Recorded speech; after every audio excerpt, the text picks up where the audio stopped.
We all know by now that the inclusion of the solid-state drives are going to be a huge selling point for the next generation hardware, particularly Sony's, which is using their own idea, and I guess Microsoft will use theirs as well, but I think that the fact that Sony has actually shown theirs off already in video form is a little bit more. It's like, if you're a gamer, you actually want to be shown things. That's one of the things that I have a big problem with Microsoft with, is they talk a good game, you know, they buy the studios, but they ever refuse to announce any kind of new exclusives or anything since 2015. No new AAA IP announced since 2015. Absolutely ridiculous. Sure, they say that load times are going to be reduced, etc., but Sony has actually shown that, and Sony actually shows that each generation they absolutely do amazing new IP, so you know that's going to come as well. So with that being said, let's talk a little bit about what this just came out.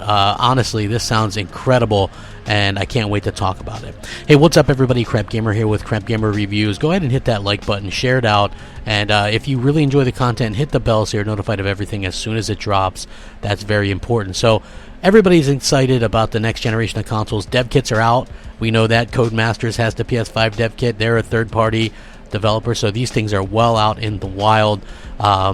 Now we know solid-state drives are going to be awesome, but in particular, this developer is making a game, and he's talking about something else. He's actually talking about the graphics memory is actually more useful. So this is really good. He says having fast disk access will be nice too to have during development, but at the time we really don't depend on the disk all that much, since we can keep so much in graphics memory. This is an exclusive interview he did, which I'm actually going to be able to link, and you can check it out. He says, but I'm sure the added performance of load times will be appreciated by users. They were actually speaking about backwards compatibility as well, which we know is going to be a big deal for the PlayStation 5. And he also was talking about game ownerships and things like that, because it's a very big debate nowadays with game ownership. He says game ownership is becoming a big debate now with the streaming and the subscription services that are coming out.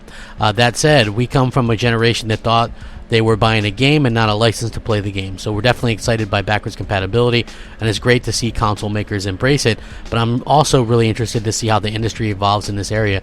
So one of the things that is getting talked about quite a bit right now is the fact that the games are getting delisted quite a bit now. You know, the DuckTales one, Forza Motorsports, Forza Horizons, Minecraft Story Mode. There's a ton of games that are being delisted, and this is a big problem because a lot of games run on a 5-year license agreement with third parties and things like that, and when those 5 years are up, they have to delist the game. So what happens to a streaming game or something along those lines when you buy it for full price, and then years later, not even a lot of years later, just 3 to 5 years later, they have to delist it?